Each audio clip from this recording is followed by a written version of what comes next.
एका 45 वर्षाच्या बाईला हृदयविकाराचा झटका आला. तिला लगेच हॉस्पिटलमध्ये हलवलं आणि तिची ऑपरेशन प्रक्रिया सुरू झाली. तिला गुंगीचे इंजेक्शन देऊन बेशुद्ध करण्यात आले.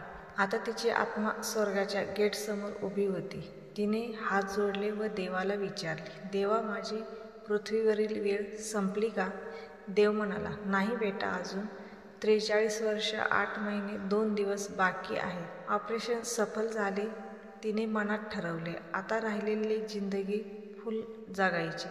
तिने लगेच त्याच हॉस्पिटलमध्ये राहायचं आणि चेहऱ्याची प्लास्टिक सर्जरी व सगळी बॉडीचे कायापालट करून घ्यायचं ठरवलं. सगळं करून झाले. त्यानंतर तिने घरून चांगला ड्रेस मागवला, हिलवाले शूज मागवून घेतले. हॉस्पिटलमध्येच तयार होऊन आता बाहेरच्या हॉटेलमध्ये जेवायला जायचं ठरलं. निघाली मॅडम आणि रोड क्रॉस करताना एका ट्रकने तिला उडवले. पुन्हा एकदा ती स्वर्गात देवासमोर उभी होती. तिने परत विचारले, देवा, पण तू तर? देवाने तिला अर्धा तास थांबवले व म्हणाला, मला माफ कर बेटा, तू प्लास्टिक सर्जरी केल्यामुळे मी तुला ओळखलेच नाही. त्यामुळे देवाने जे दिलंय त्यामध्ये समाधान मानून घ्या.